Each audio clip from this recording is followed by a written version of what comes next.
Hey everyone, welcome to another episode of Clockedin with me, your host, Jordan Edwards. I'm thrilled to have you tune in as we dive into the dynamic world of productivity, success, and stories of incredible individuals who've mastered the art of getting things done. Whether you're commuting, hitting the gym, or just relaxing at home, this podcast is the go-to source for inspiration and actionable tips to level up your productivity game. I'm on a mission to unravel the secrets of those who seem to effortlessly manage their time and achieve their goals. So if you're ready to clock in and unlock your full potential, you're in the right place. We've got a lineup of amazing guests, industry experts, and thought leaders who will share their insights and strategies to help us crush your to-do list and make the most out of every moment. Get ready to get inspired, motivated, and equipped with the tools you need to supercharge your productivity. This is Clockedin with Jordan Edwards. Let's dive in. Hey, what's going on, guys? I got a special guest here today. We have Scott Tennant. He's the CEO and founder of Synergy Wellness Group, a holistic wellness company and the exclusive distributor of the groundbreaking Tennant biomodulator device designed to help manage various types of pain in the body. Scott, how are we doing today? I'm very good. Thank you. Thank you, Jordan. Yeah, I'm excited to have you on the Clockedin podcast. Scott's a good friend of mine, and I just wanted to kind of share your journey with my audience. So, Scott, where did your journey begin? Sure. Well, I'm in Texas, and a lot of people recognize my accent from Texas. But so I grew up in Texas, and my journey is kind of varied. So my birth father knew that he was going to pass away at the age of 7. And he was supposed to live only to age of 13 because of his juvenile diabetes. So his mom and family decided that's not going to happen. You're going to live on and you're going to do what you need to do and what you want to do and make this the best life ever. Every day is the best day ever because it could be the last. Yeah. So he met my mom and they were high school sweethearts at 18. They got married when they were 19. And soon after that, I was born. He lived until I was 11. And oh, wow. So, growing up knowing that today could be the last day you had a family, you had your dad. But there's this thing that you had to know everything today. So we had to teach you everything possible today. Be your best birthday, best day at the zoo, whatever. Had to be the best day ever because that may never happen again.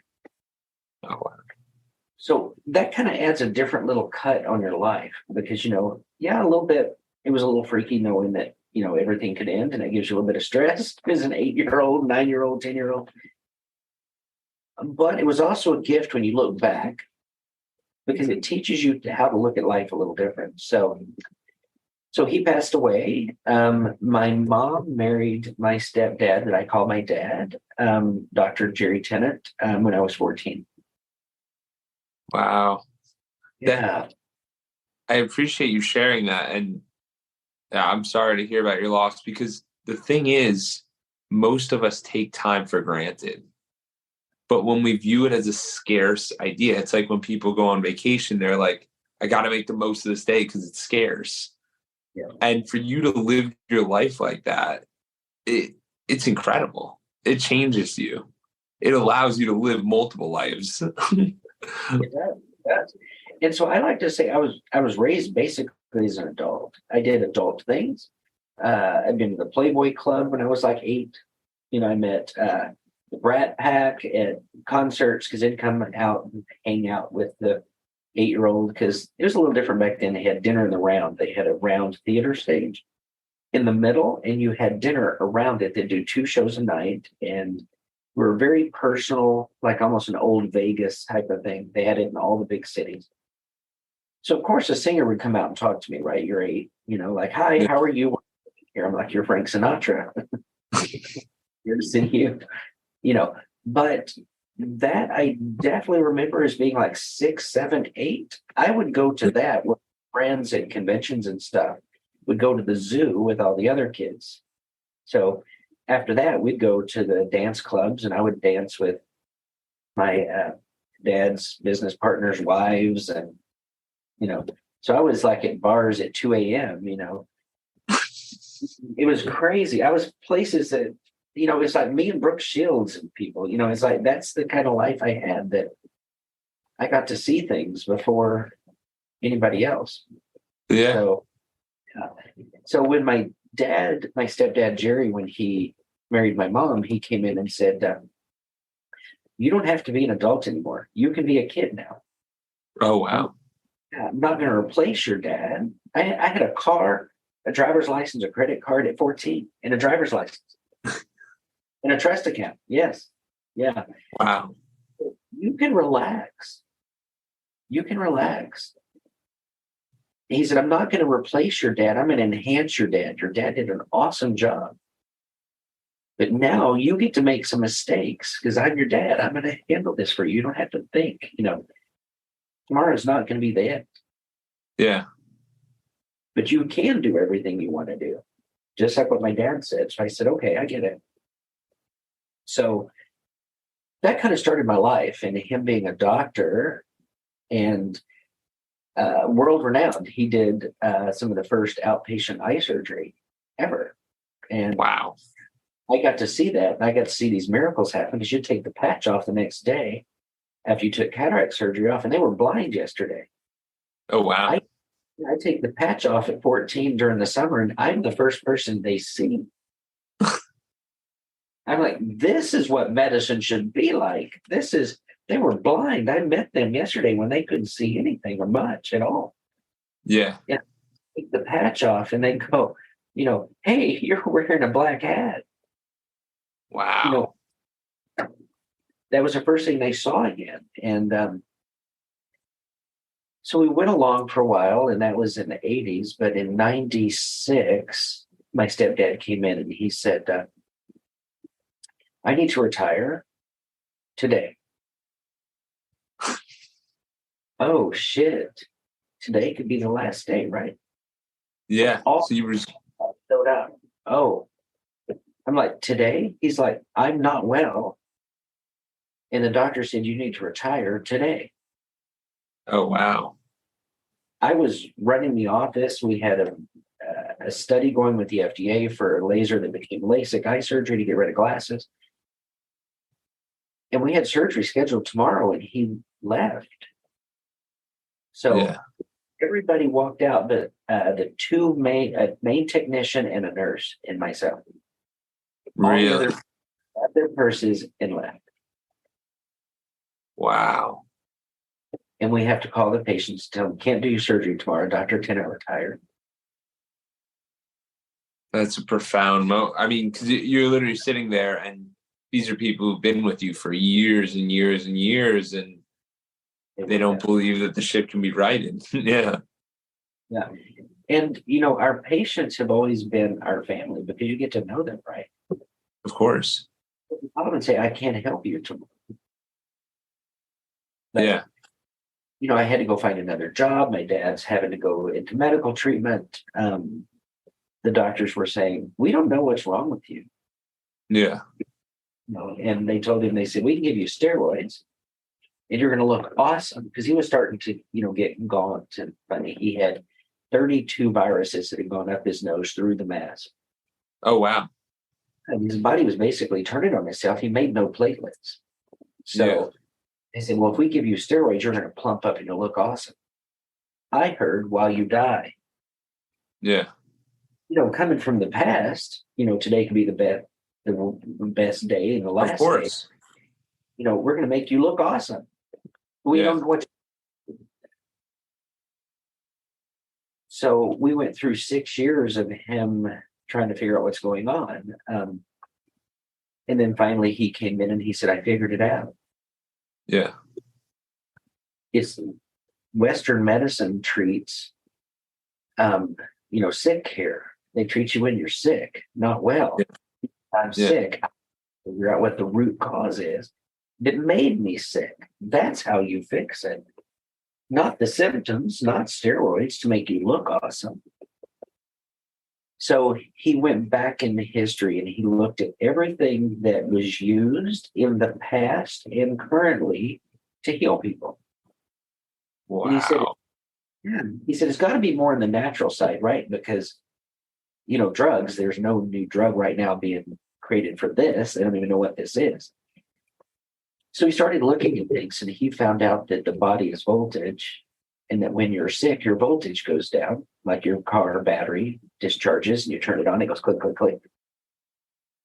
That's really what acupuncture is putting the frequency in the meridian that goes to your organ to raise the voltage, Yeah. energy voltage in the cell. If the energy or the voltage in that organ goes down, everything on that circuit fails. It's like the circuit breaker in your house. You got the microwave and the stove and the refrigerator. You turn that off, they all go off. Yeah. Said that's what's happening to me. My spleen, its voltage is low. Something happened that made it low. I need to raise the voltage because the body should remember how to heal. That's what was given to us, is a body that knows how to heal.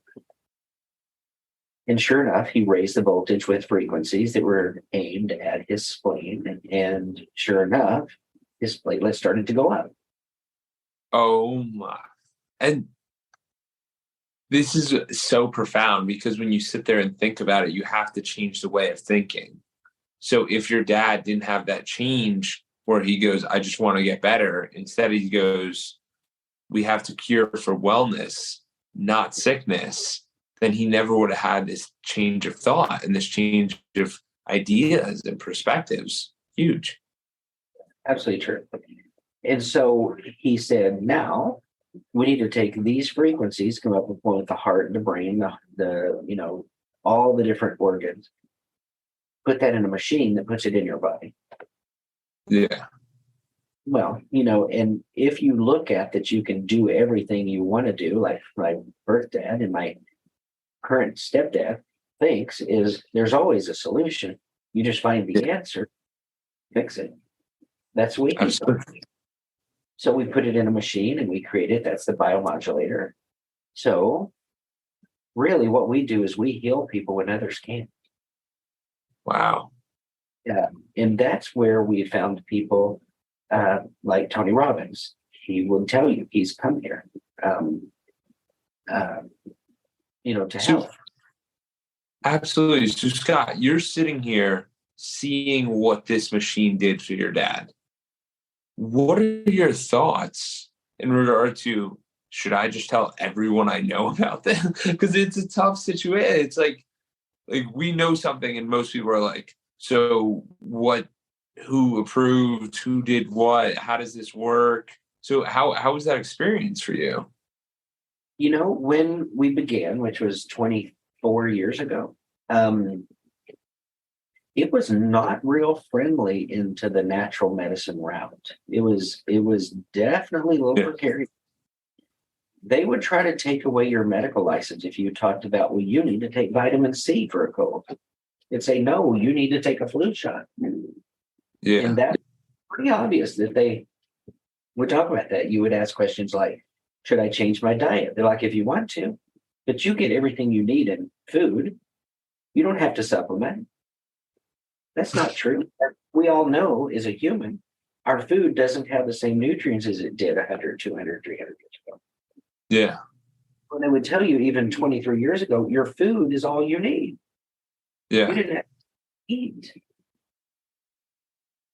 A doctor gets like 12 to 16 hours, I think, of nutrition information or study. So when they say, Jordan, do you eat clean?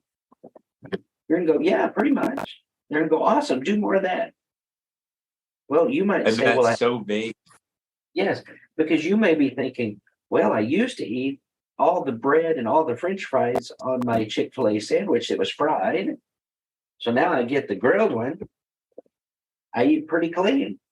Well, yeah, the doctor just gave you bad advice. Do more of that. You're going to say, well, now I can eat a burger at McDonald's as long as it's not fried, right?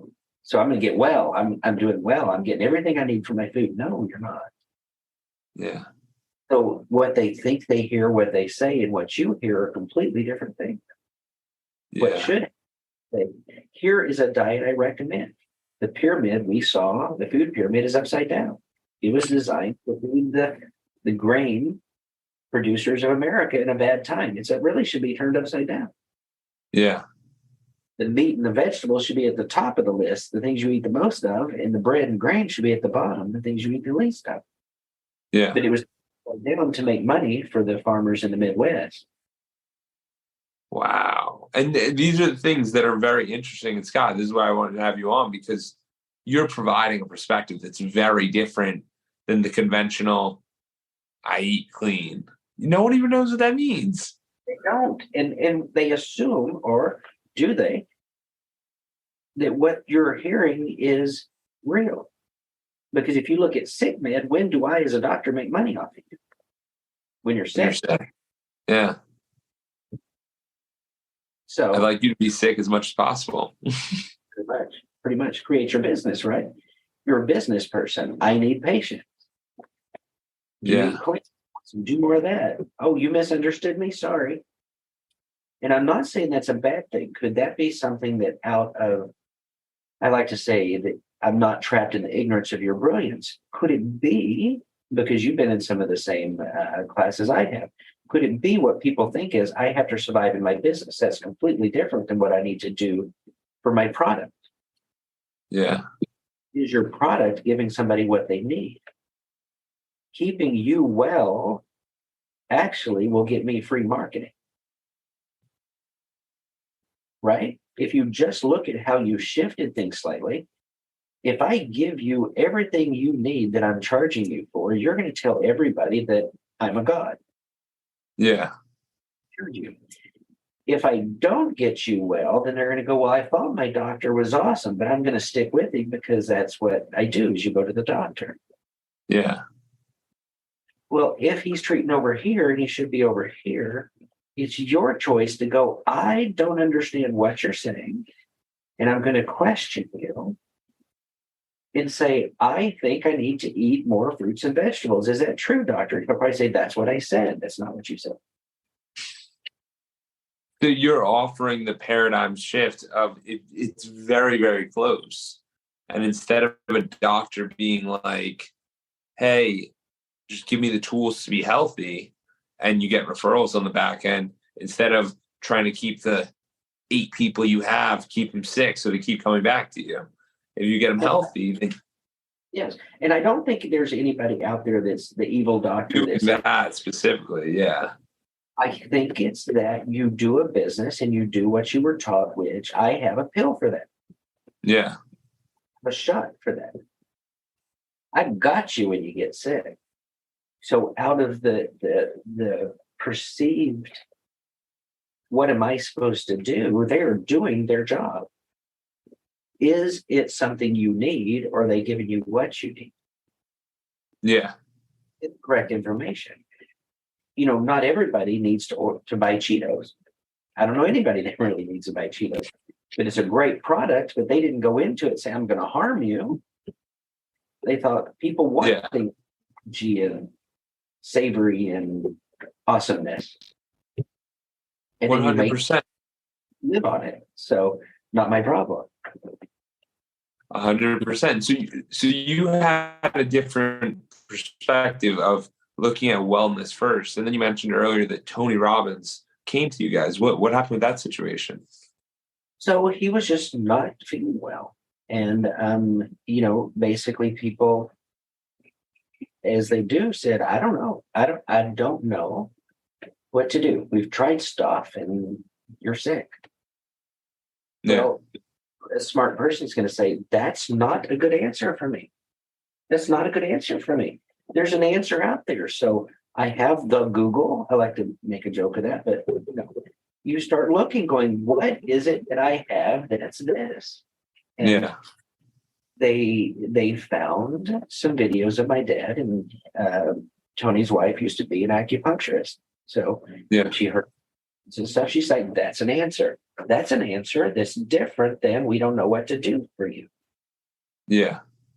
So let's go see what this is. And then you start looking at it and you say, don't let you get any sicker. Let's look at your diet. Let's change your diet. Let's see what you're doing, see what's going on.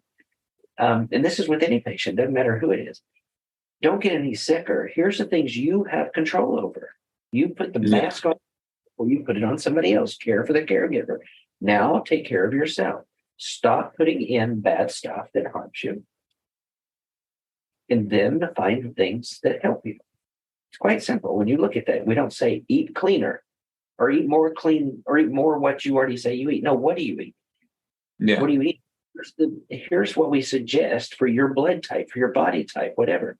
You need more meat than the other person, or you need less meat than the other person. You need more of a vegetarian, but with some meat, protein, and things, but more balanced.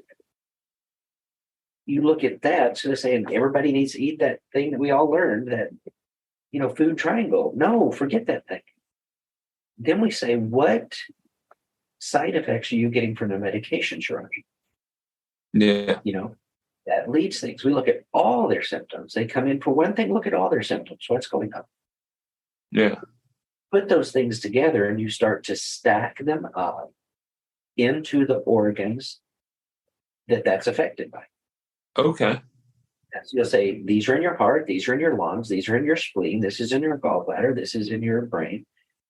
You start to look, then you go in and use a HRV machine or a meridian energy analysis machine to read the voltage in each of the organs.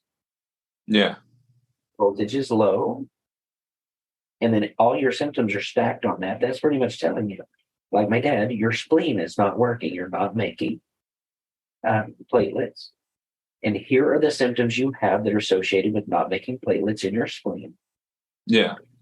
Voltage is low. Now we raise the spleen voltage up to minus 25. And then anything that harms your spleen has to go away. Anything that will enhance it, supplementation, work, food, diet, exercise, whatever, and adding in the voltage with our machine is going to help the body now start to use those materials to start to get well. Yeah. Your symptoms start to go away. Yeah. Because, disease is diagnosed by taking a group of symptoms and lumping it together and say, it appears you have diabetes, but they say you have diabetes because you look a lot like that dude that has diabetes. Yeah. You have diabetes. Fibromyalgia is tricky because it's like 300 things that they add up and say you have 30 of the 300. So you have fibromyalgia. Well, you say, well, my friend has fibromyalgia and her stuff's completely different. Yeah. So it's like this category or a folder that they stuffed a bunch of stuff in saying, this is what it is. So you're obviously depressed. Yeah, because I've been sick and you keep saying I have something and there's nothing for it. Of course I'm depressed.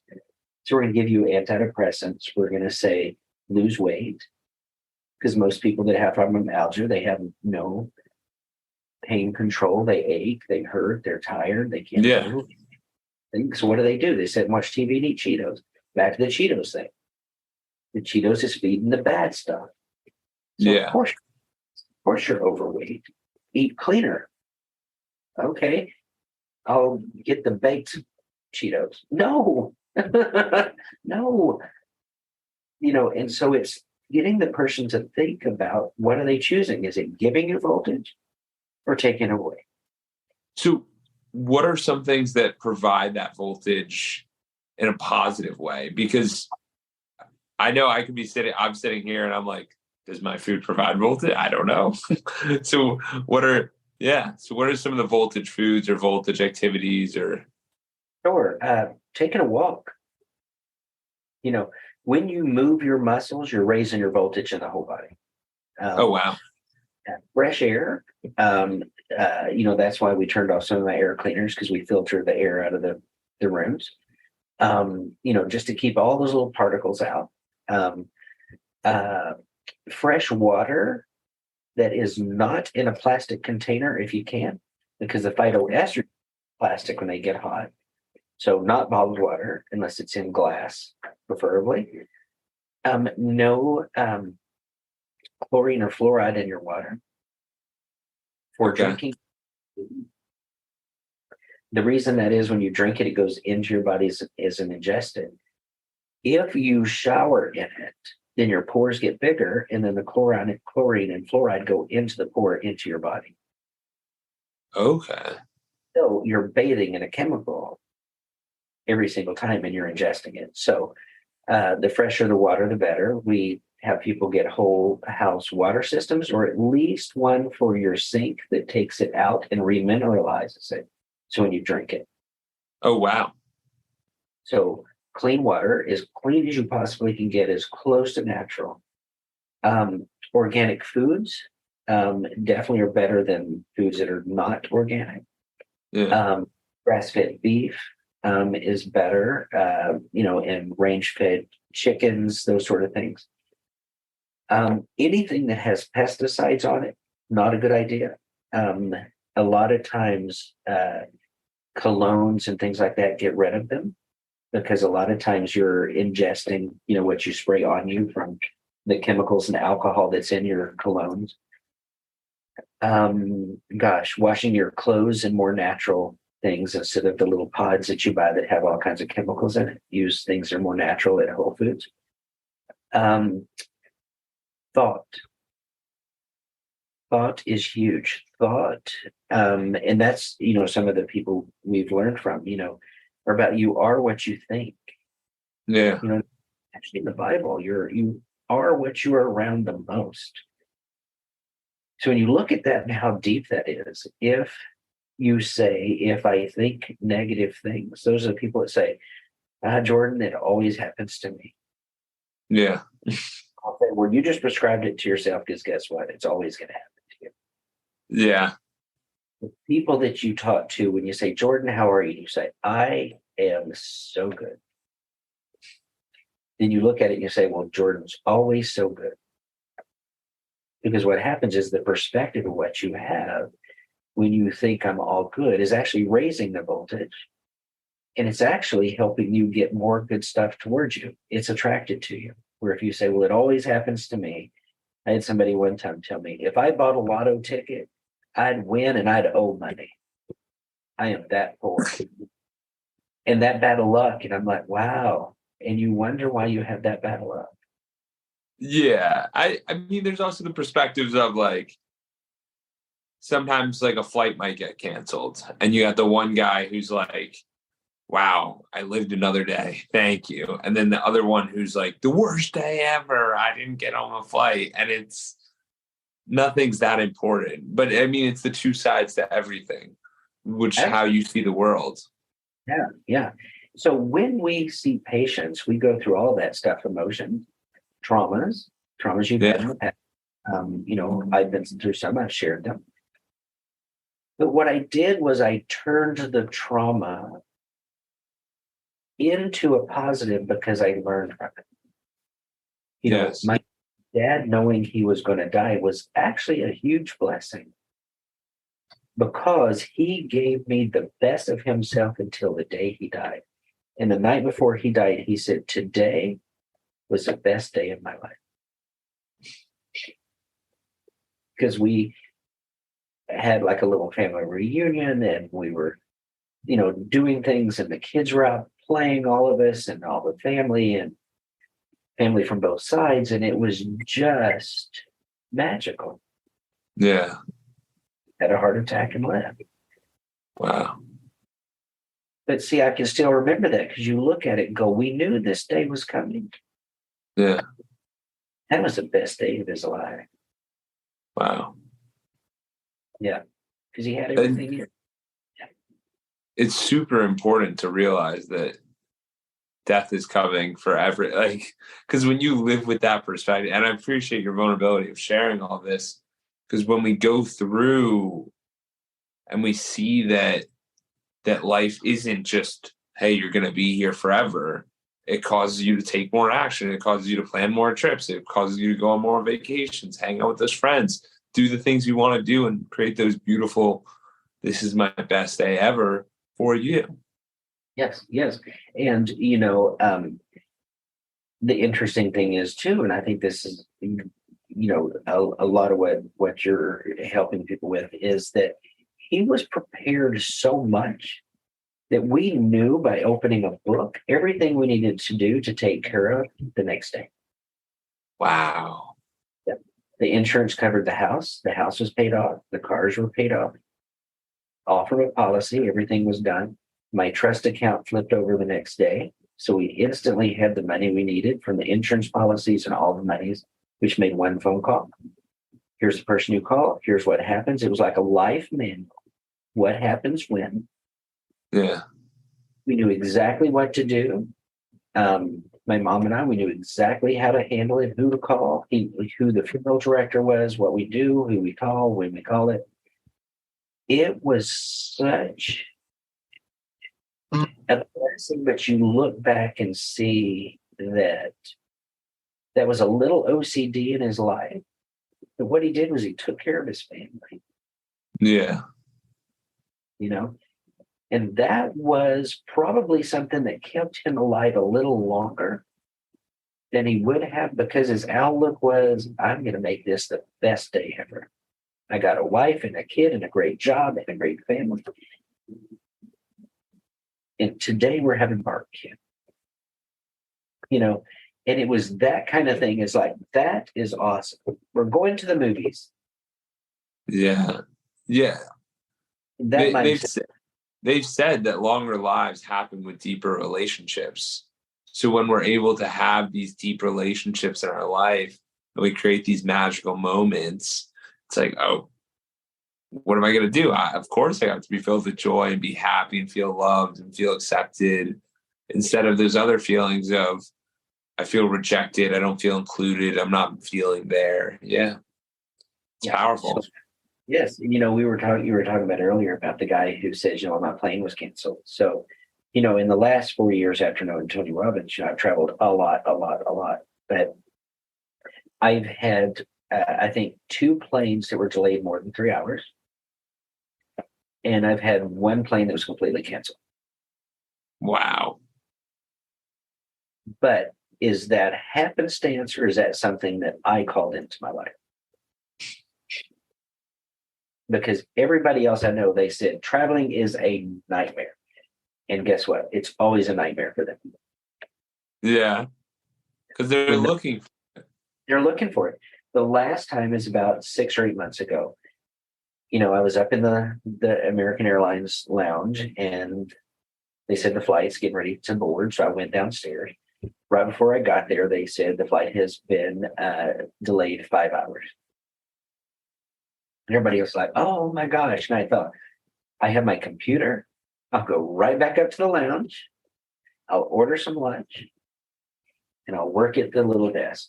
And I thought, okay, guess what? This is 5 hours I didn't have yesterday. And I'm going to get some stuff done because I'm going to mark stuff off my list. Yeah. I mean, that's the way I think about it too. It's just, even if you have a meeting, like if we have this podcast and like one of us, something happens, you're like, okay, I got another activity to fill that slot. Like, you can't sit there and get bogged down. Like, there are some full days where everyone's like, not meeting today, canceled, whatever. And that's okay, because you just make the most of it. You have to go out there and create every single day and realize that you are the creator of your own life. You dictate what happens to you. You build what happens to you. Yeah. So true. And I can tell you, when we start working with people and they start getting well and they start putting the voltage in and they start feeling better pretty quickly. And all of a sudden they said, wait, this was not a death sentence. But then they start looking at things like, what am I grateful for? I'm still here. I'm not in pain anymore. I can walk better, whatever their thing is. And it's like, hold on to that. Hold on to that, because that positive thought of, wow, this is better than yesterday. That's the voltage that comes up. We're adding voltage in, you're helping. So then they start looking at everything saying, I think I'm going to take a walk. Yeah. Then they come back and they say, did you know we have redbirds in the neighborhood? So then you start looking, you're like, they've never stopped to see that there are redbirds in their neighborhood. Wow. In a quick moment when they have that, and sometimes they'll do this, they'll take a break. They see you have an hour before you have to be back. So they'll go, well, there's a little walking trail down the way. They'll walk down the way and they'll come back and they're like, there's like a little river down here with the river walk. Yeah. Yeah, that was lovely. I've never done that close to my house. And you can just see it. They're thinking like, that actually sort of rejuvenated me to go take a walk. Yeah. Or we'll tell people, go take your shoes off and walk in the grass. Yeah. They're like, well, that's interesting. Is that, well, that's what you did as a kid. Yeah. So, wow. I used to enjoy that. And it's crazy because a lot of this stuff is completely free, and it's just sitting there and taking inventory of our own lives and realizing, hey, do I feel better or worse when I do this activity? Better? Do more. Worse? Do less. Yeah. And that's the thing. If it gives you voltage, do more. If it takes voltage away, do less. We just happen to have a tool that gives a lot to you. But here's the matter. When we're giving people the voltage, whatever they consume, interesting word, think, hear, smell, taste, hear. So it's all the things, adds to the mathematics of what's coming in. So when you're giving voltage, we tell people, when you're putting voltage in, make sure that anything's around it. Turned off the news. Yeah. No bad news while you're charging your body and giving yourself the voltage, because it's going to, it's a mathematics and it's going to equal it out, right? Because the good stuff comes in. If you pay attention to what you're doing in gratitude and say, I'm getting charged right now. Only pretty nice smells, and sit outside and listen to the birds. All that adds into what's helping you heal. Meditation. A lot of people meditate, pray, listening to an inspiring message from somebody else about, the message of who I am. I am powerful. I am strong. I am whatever. Do things, but it adds to, here's a chance you have to stop and feed yourself, literally feed yourself with voltage and things good, which is like putting the mask on yourself in the plane, the oxygen, before you put it on somebody else. I love that. Yeah. The care for the caregiver, Scott, is just an incredible line, because there are way too many of us that are not focused. We're only focused on helping others, which is fine, which is fantastic, but we do need to take a moment for ourselves. Yeah, because if you're gone, there's nobody to do what you do. Yeah.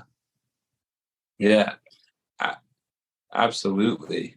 And Scott, you go. Go ahead. I was going to say, tell us a little bit more about this book that you're working on. Yeah. So, I was writing a bigger book, and I still am, but I was having a hard time putting it into words. And we're talking a lot about it now, is people have to realize you matter. Yeah. Not just, you matter most to yourself, because this is the one you that you get. This body, this person's what's getting you where you go and getting your mission out to the world that makes you feel like you've made it, that you've done it, that you've lived. They forget that. They say, no, I am my product. You're not your product. You're not your product. You're not your business. That is something you get to do, but you are this. So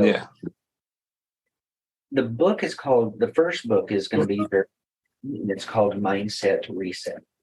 Yeah. And there's little things that I've said in the past that I kind of learned from my birth dad, and then reinforced with my stepdad and his family, was little things you would say, people call them wise tales or whatever, that would get you to rethink and recenter. And so I wrote them down as questions. Yeah. And then side is just the question. On the other side, it's like 2 to 3 paragraphs, very small. It's going to be a very small book, about that size, about 8 inches by 8 inches. Yeah. And it's going to be about 60 pages. It's 20 questions. Yeah. And it is something to ask yourself to get you off the mark or to reset what you're thinking. One of them we kind of talked about earlier about, is I always ask a lot of people, are you trapped in the ignorance of your own brilliance? And a lot of people say, that is very rude. I said, that is not rude. Because in most people, most humans thinking, they think, I know everything and I am the master of my domain. I am the master of me and my thoughts are the facts and it's this way. Yeah. Well, then you go and hire somebody that comes into your company. For about 2 to 3 weeks, there's a magic period where they don't necessarily believe that everything you say about your company and your thoughts is absolutely true. They say, Jordan, why do we do that this way? Yeah. Because you could do it that way. And people say, do it my way, only my way. You have to do it this way. The problem is that probably had at least 10% of truth in it, that what you're doing is a little flawed. It could be a precursor, or that may be your next new product or way to make your product better because they had an answer you can't see because you're trapped. The way that came up when we were designing the devices is my dad and I went to the engineer to design it. He said, I have this set of frequencies and I would like for you to have this machine put them into a body all at once. Oh, wow. So the engineer said, that is impossible with the amount of memory we have right now because the device is about this size. And so I said, wait a minute. Because my dad said, gosh, I really was hoping this would work. Because it makes a lot of sense that the body needs all these things. I know how he thinks as a doctor. They don't have to all be taken right now. At this very moment, all of them into Jordan right now. Yeah. You can line them up. I said, so Tim, the engineer, I said, can you run them all at once, back to back, like a song? One frequency, then another frequency, then another frequency, then another frequency. Run them, which will run for 3, 4, 5 minutes. Then it loops back around and begins again. And he said, that I can do. And he said, how did you think of it? Because you're not a doctor and you're not an engineer. And that's when I looked at him and I said, Tim, I am not trapped in the ignorance of your brilliance. And he said, I'm insulted. I said, you should not be insulted. I just said you're brilliant. But the thing is, you worked with NASA. You've done these wonderful things, but in your life, you've done this with what you think is going to happen. People who invent things or people who have no clue what they're doing, typically in the place they design it, because they go, why can't I make this out of polycarbonate? Well, they're always made in glass. Why can't I make it in polycarbonate? Because they're always made in glass. I'm just saying, why can't I make it in polycarbonate? Yeah. Let's do it. It's lighter and it won't break. That's what changes things. So I told him, I said, Tim, you said, look, a tree. And I said, back up. And I pulled you back. You said, there's a forest. The minute I said, line them up, you were trying to put them all in at once. Yeah. No memory. Here, the memory is used like this because it's only running one frequency at a time. I love the perspective change. It's the answer to the problem that would have never been done if I talked to another engineer. He's going to think just like you. Well, my dad, I want them run all at once. You heard I want them run all at once. So that's one of the questions in the book. And there's 19 more of those.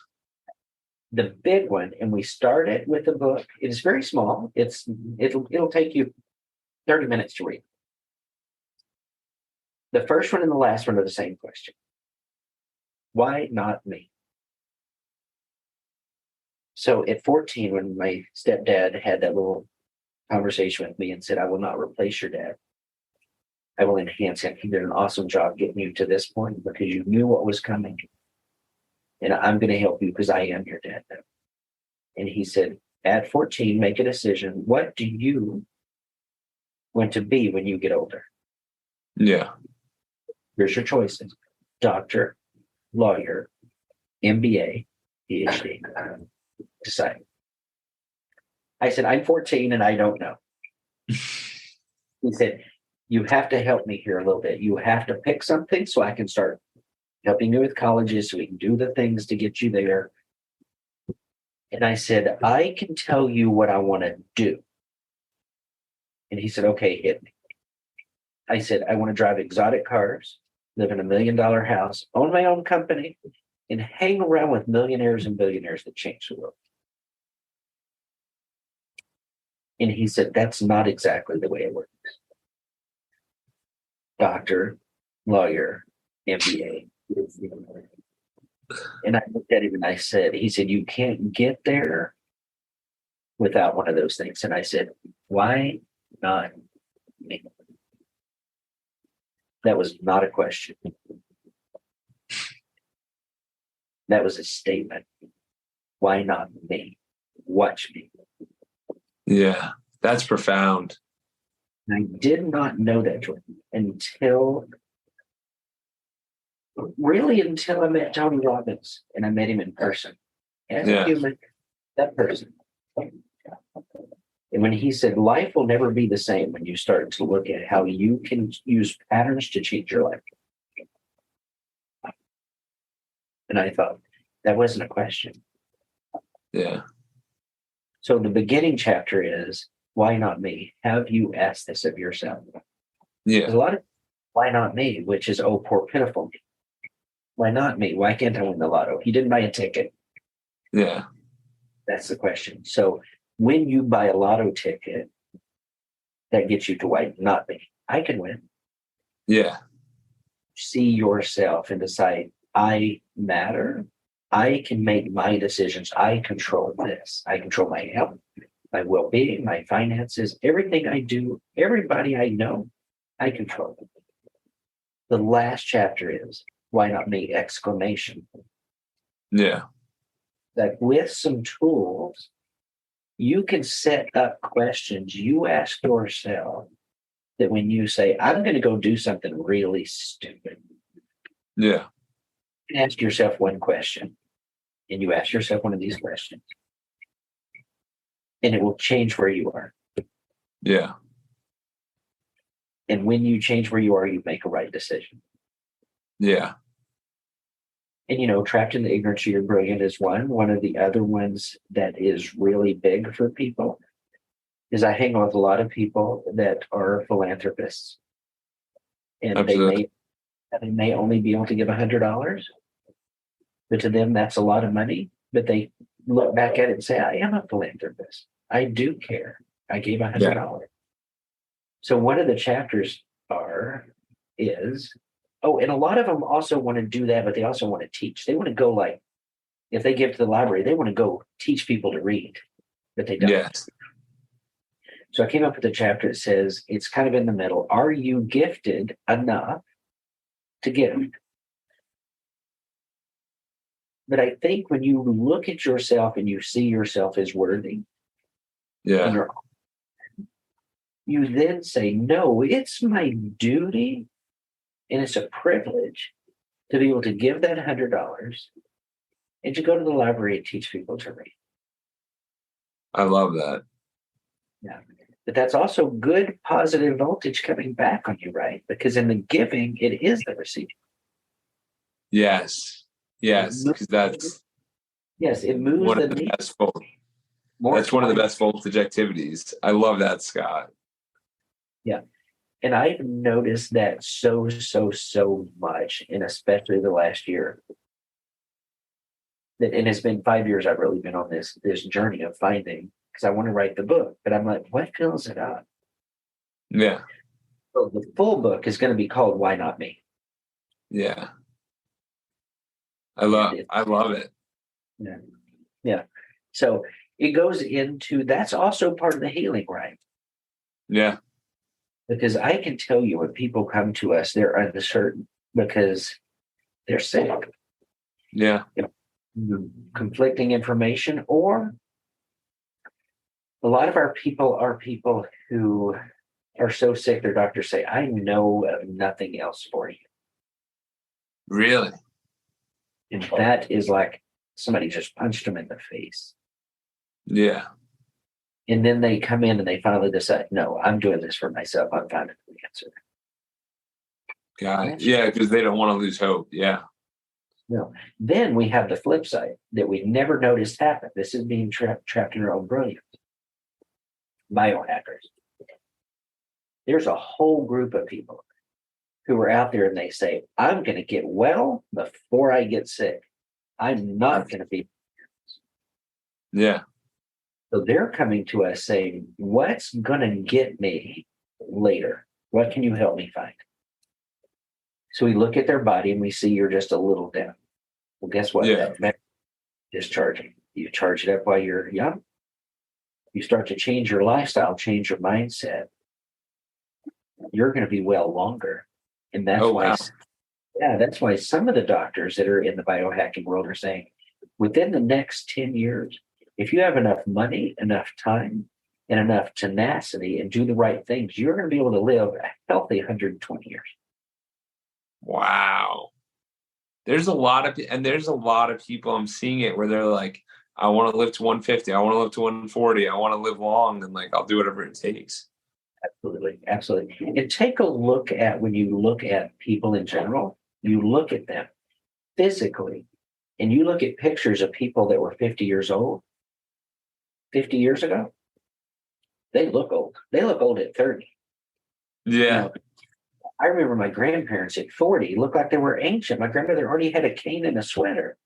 And a huge Cadillac. I'm like, you were 40. When I was 40, I was like, woo, I finally grew up.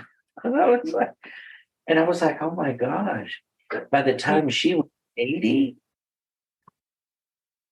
she was old. But then I was seeing people that we were doing cataract surgery on.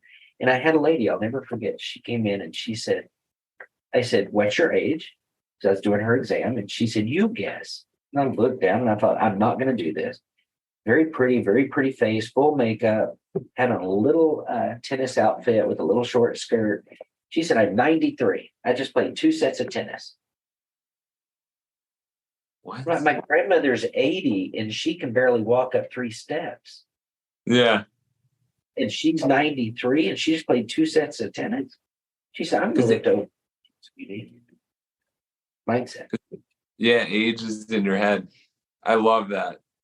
Scott, you are incredible. And I know we could go for 3 more hours.